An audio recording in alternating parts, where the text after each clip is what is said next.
All right, protect yourself at all times. We are on it. Ron Futrell with the latest Vegas Sportscast. And a lot of stuff with moving forward, construction, business, stuff happening in the Vegas sports world. So that's what a lot of this is going to be, this Sportscast today. Talking about some of the stuff going on here with the Raiders Stadium, with the 51 Stadium, what's happening in UNLV basketball with the men's schedule announced this week, and Vegas Golden Knights, what's happening there. So we'll start you out with the Knights, and they've got a rally planned. They can't do a parade. You only can do a parade if you win the Stanley Cup, an official parade sanctioned by the NHL and by the teams. That would be the Washington Capitals doing that parade. But this is nice. What the Knights are going to do is they're going to put together a rally, call it a stick rally, downtown Las Vegas, Wednesday, from 5:30 to 7 o'clock downtown in front of the D, 3rd Street, right there by the D. Okay, so Derek Stevens helping to put this on. Great job he's doing to make this happen. Happy to see this. They say Gerard Gallant, the head coach, will be there. George McPhee, general manager, will be there, and select players. So I don't know how many players are in town, because a lot of the players we're talking about, when I talked to them the other day at the exit interview day at City National Arena, they were talking about taking off, leaving town, getting out. Who could blame them? It's hot in the summer here, and they're from other places, okay? They're from, for example, Tomas Nosek scored 3 goals in the finals. By the way, I said, what are your plans over the summer? He says, I'm going back to the Czech Republic and getting married to my girlfriend. So they've got stuff to do back home. That's what they're doing, most of them. So who will be here? I don't know, probably Derek England and others. I'm guessing Derek lives here. So how many other players? Either they're going to bring some players back, perhaps, or players that haven't left yet, or players that are going to stay in Vegas.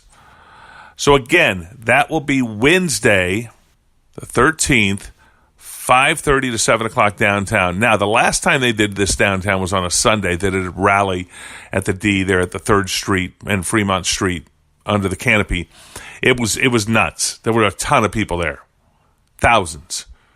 This time it's going to be even crazier. So just a warning, if you're planning on going, it's going to be, get there early. It's going to be hard to find a spot. I'm anticipating this will be nuts down there. And it's going to be hot. Okay, so obviously, you know, I was going to bring water. Okay, you know how to deal with things. I'm not a weatherman, so I don't have to tell you how to do. That's what they do. I'm saying just, you know what to do when it's hot outside, how to take care of that, but it will be that. Will be crazy. So be careful. Head down there.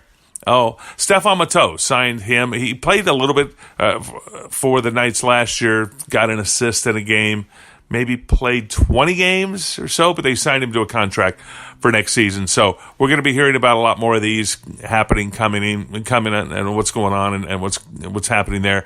I did read an article on free agency and the top 15 free agents for the NHL this year. Number 1 is John Carlson of the Washington Capitals. They're going to do everything they can to try to keep him there.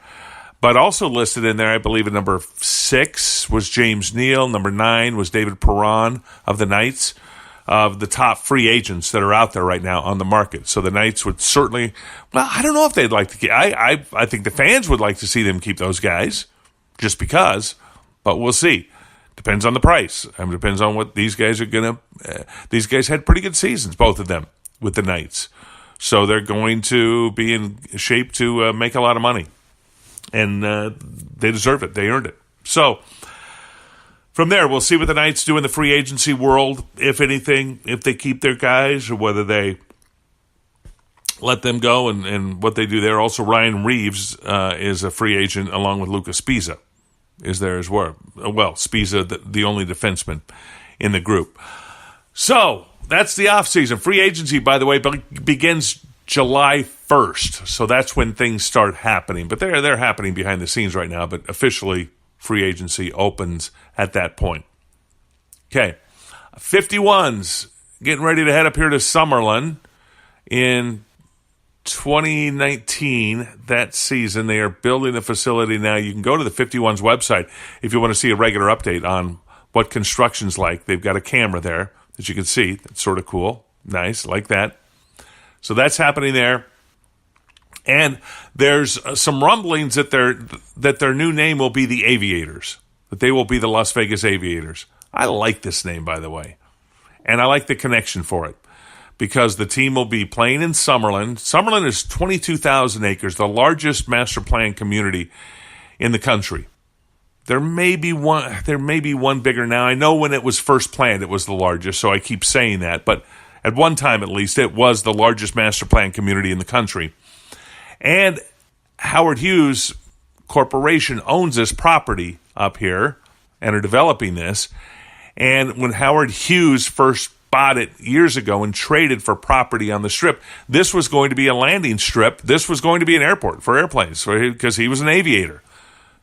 And if you've seen the movie, okay, Leonardo DiCaprio, The Aviator, is a movie about Howard Hughes. So, thus, a lot of connections with the Aviators.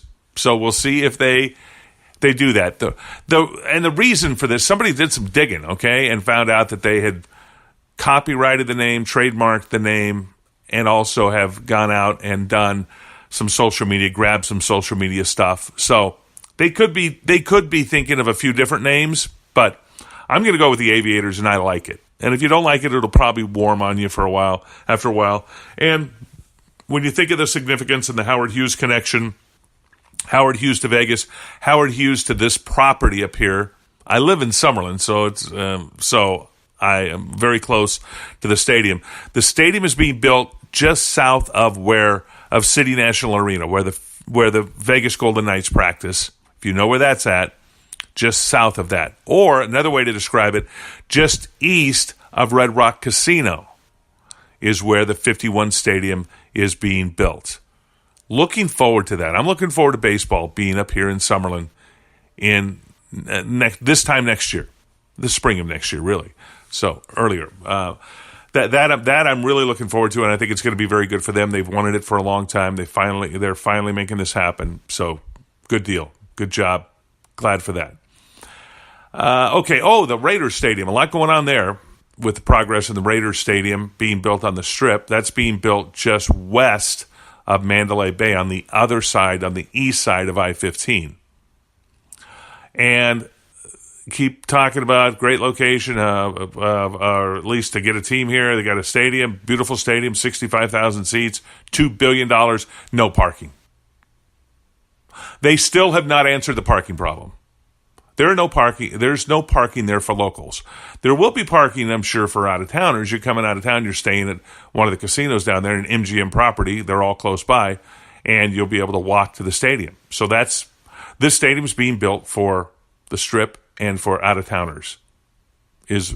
Unless they solve that parking problem for locals, this is not a stadium that's being built for the people of Las Vegas, for us to be able to enjoy, to go to games. And 2,500 parking spots is what they'll have there. They typically need 18,000 for the number of seats that they'll have in this arena. And they have not answered that question. But construction's rocking and rolling. Okay, the team's coming. Everything moving forward. And it's not being talked about a whole lot. I continue to talk about it. Fix that problem. Somebody, somewhere, do something. Raiders, county, somebody fix that problem. Okay, that is still a problem because the stadium until they fix that problem, it's not a stadium for locals because you won't be able, if you live in Las Vegas, it's going to be very difficult for you to use that stadium. Very difficult for you to use it. Maybe Uber. Okay, everybody Uber to it. Maybe that'll help the Uber business. Okay, there'll be long lines of people waiting to get out of there with Uber and Lyft and taxis and that sort of stuff because you can't park there. You can't tailgate. NFL sort of likes tailgating. Yeah, can't tailgate unless they and they have not given an answer yet. And the politicians aren't asking the questions. Aren't trying because they're all relishing in the glory of getting the stadium without answering the question. So that's a little disturbing to me. That needs to get fixed. But it's just I'm one of the few voices on that one. I'm an outlier, okay? but that is what it is. Let's see. That that should do it. That's a busy sports day without much going on sports-wise, okay? Without much happening here sports-wise. That's still some busy stuff happening. We're, by my math, about 110, 109 days until the start of the hockey season. Woohoo! All right. That's the way I see it. I'm Ron Futrell. Thanks for listening, everybody. Hope you've enjoyed the Vegas Sportscast. Spread the word. Let people know what's happening, and we'll continue this and have some fun with it. Okay, we are found on iTunes, iHeartRadio, Google Play. Go to our website. Check out some of the stuff there, thevegasportscast.com. Follow us on Twitter, @Vegas Sportscast. And find out the latest and the greatest in Vegas sports. That's it. That's the way I see it. I'm Ron Futrell. Bye for now. Thanks for listening.